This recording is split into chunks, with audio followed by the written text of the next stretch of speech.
Muito bem, agora chegou a hora de falarmos sobre os aparelhos intraorais, que, como digo nessa filmagem, é a minha praia já há 13 anos. E eu tive, por questões éticas, que mostrar todos os tipos de tratamento. Porque não adianta eu puxar a brasa para a minha sardinha, né? A tendência é, aquele que trata só com cirurgia, tende a achar que resolve tudo com cirurgia. Aquele que acha que resolve tudo com CPAP, tende a achar que tudo tem que ser indicação do CPAP.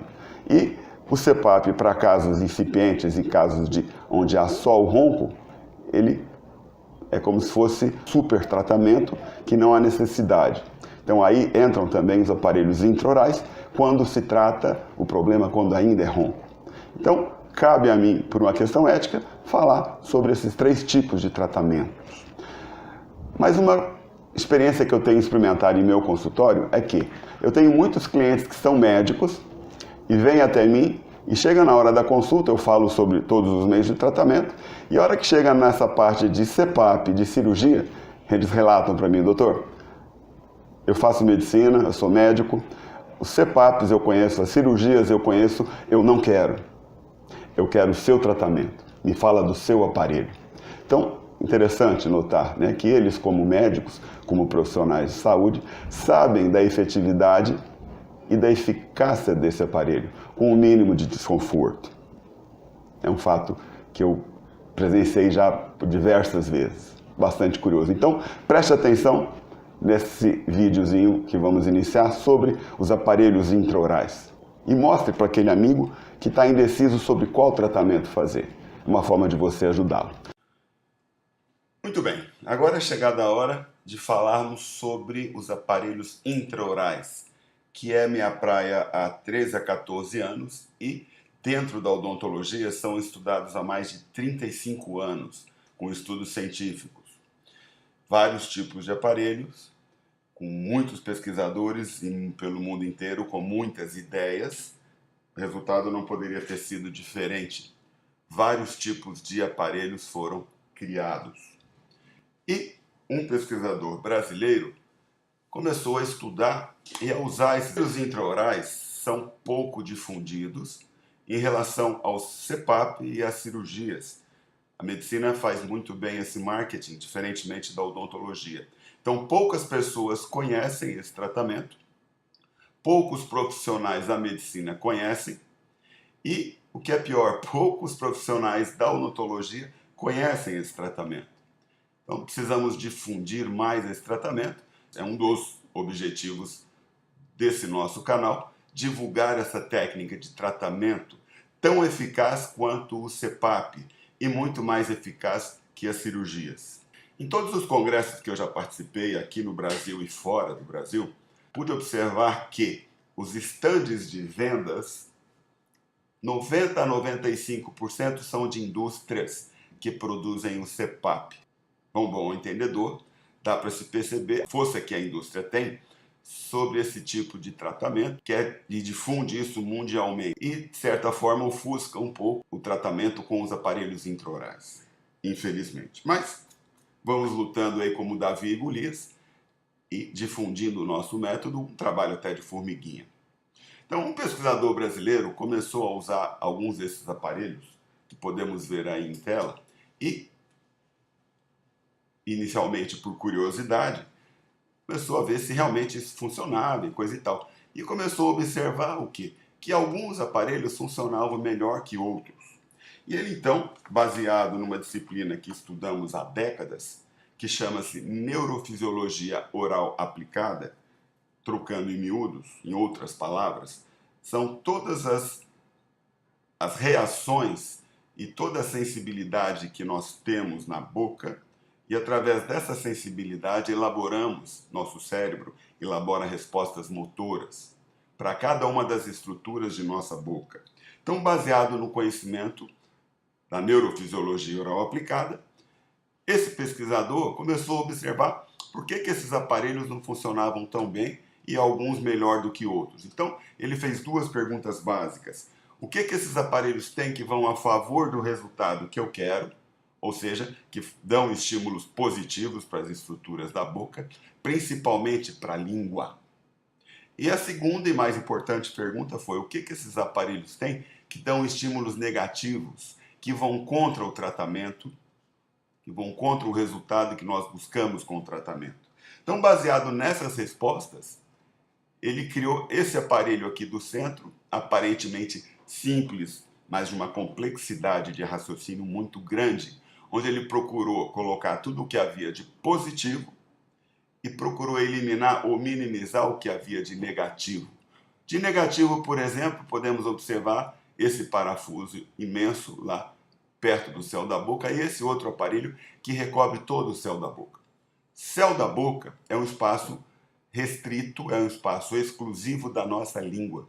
Toda vez que ele é invadido e esse espaço da língua é diminuído, simplesmente por um ato reflexo, ela se retira para trás, em direção à garganta. Tudo o que a gente não quer. Então, esses primeiros aparelhos não tinham um efeito muito bom, não tinham uma eficácia muito boa por conta desses detalhes. E muitas pesquisas foram feitas com esses primeiros aparelhos, comprovando a sua não muito boa efetividade, que com o tempo foi sendo aperfeiçoado até chegarmos nesse aparelho, que é um posicionador Louis Godolphin, que é o nome do pesquisador que criou esse aparelho, e que tem uma efetividade média para ronco, para redução de ronco, de 90% a 95%, e para apneias em torno de 78%, muito próximo ao CPAP, que tem uma redução média de 80%, e muito longe também das cirurgias, que tem uma efetividade média em torno de 30%. O modo de ação desse aparelho, infelizmente, eu não consigo passar para você por um vídeo. Sempre que o paciente, que meu cliente vem à consulta, eu explico pormenorizadamente as 4 formas de ação desse aparelho. E de onde nós tiramos esses números de efetividade do aparelho? Pesquisa científica. Esse pesquisador, Dr. Luiz Roberto Godolphin, analisou 39 pacientes e mediu o índice de apneia que esses pacientes tinham antes do tratamento e depois do tratamento, usando o aparelho. Esses pacientes repetiram a polissonografia, usando o aparelho a noite inteira. E ele observou o quê? Aqui são os 39 pacientes, cada dupla dessa de barras é um paciente. Aqui representado em azul, antes do aparelho, o índice de apneia que esses pacientes tinham, e em vermelho, depois do uso do aparelho. Então, existe uma escala internacional que diz o quê? Se você tiver de 0 a 5 apneias em 1 hora de sono, você é um roncador primário, não tem grandes problemas com apneia. De 5 até 15, você tem um grau leve de apneia, de 15 a 30, um grau moderado, e acima de 30, um grau severo. Se nós observarmos, quase metade dos pacientes está acima de 30.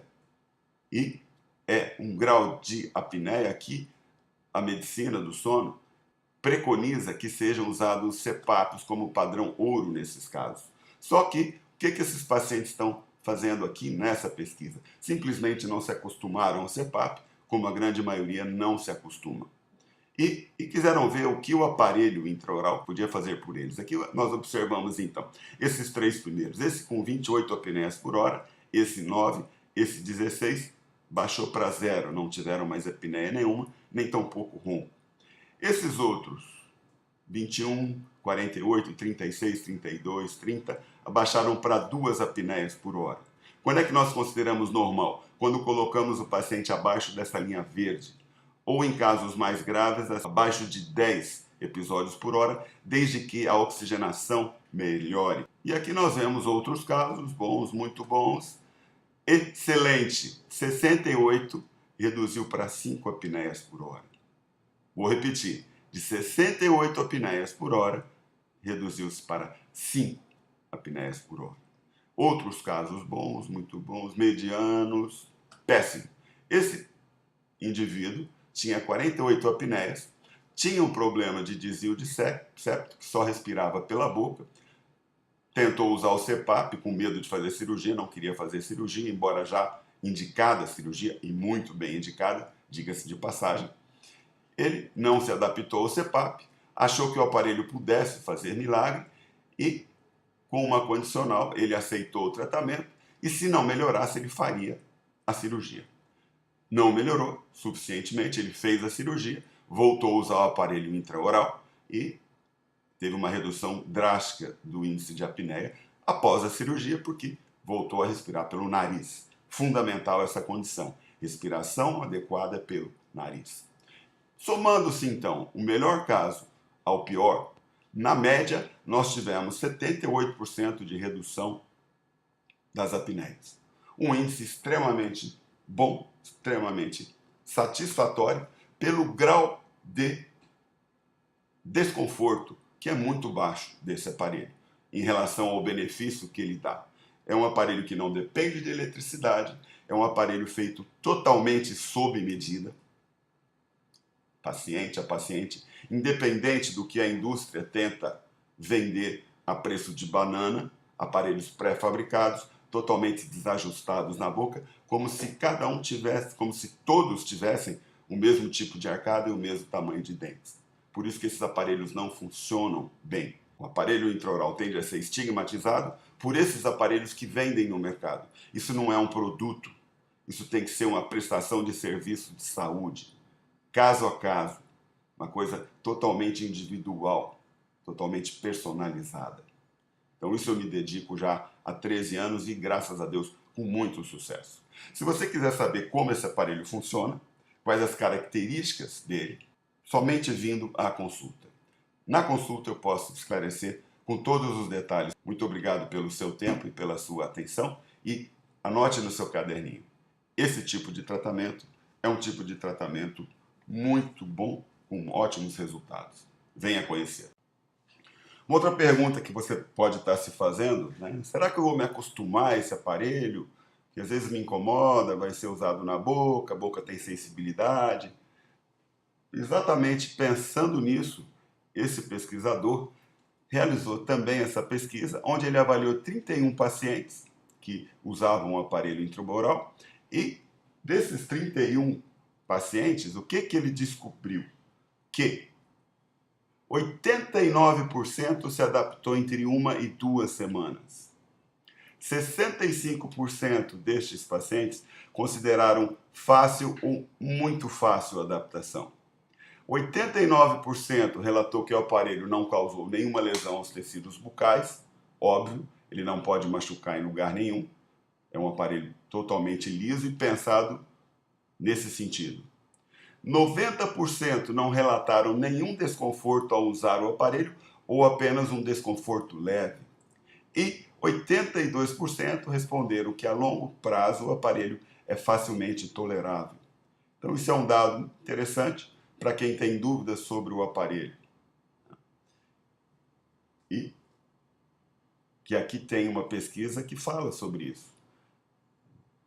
Então, mais um dado para você ficar curioso e vir conhecer esse aparelho aqui, junto comigo em meu consultório. Até lá e um abraço. Outra coisa importante que deve ser abordada e deve ser falada acerca dos aparelhos intraorais é que eles são feitos um a um.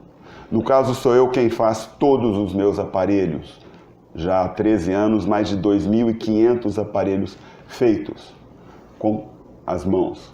Nada industrializado, tudo totalmente sob medida. Por isso dá alta efetividade e dá fácil adaptação ao aparelho. Quanto menos invadir o espaço da boca, melhor.